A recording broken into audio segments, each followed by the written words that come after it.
Welcome to the channel. In today's video, I'll show you how to manage and customize your Pinterest notifications using the mobile app.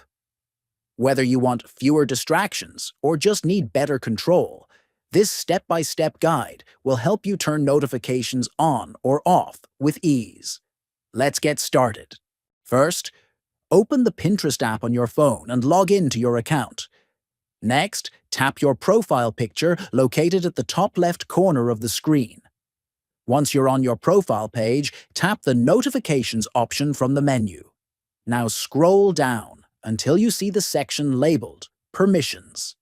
Tap on it. Here, you'll find options to manage different types of notifications. Push notifications.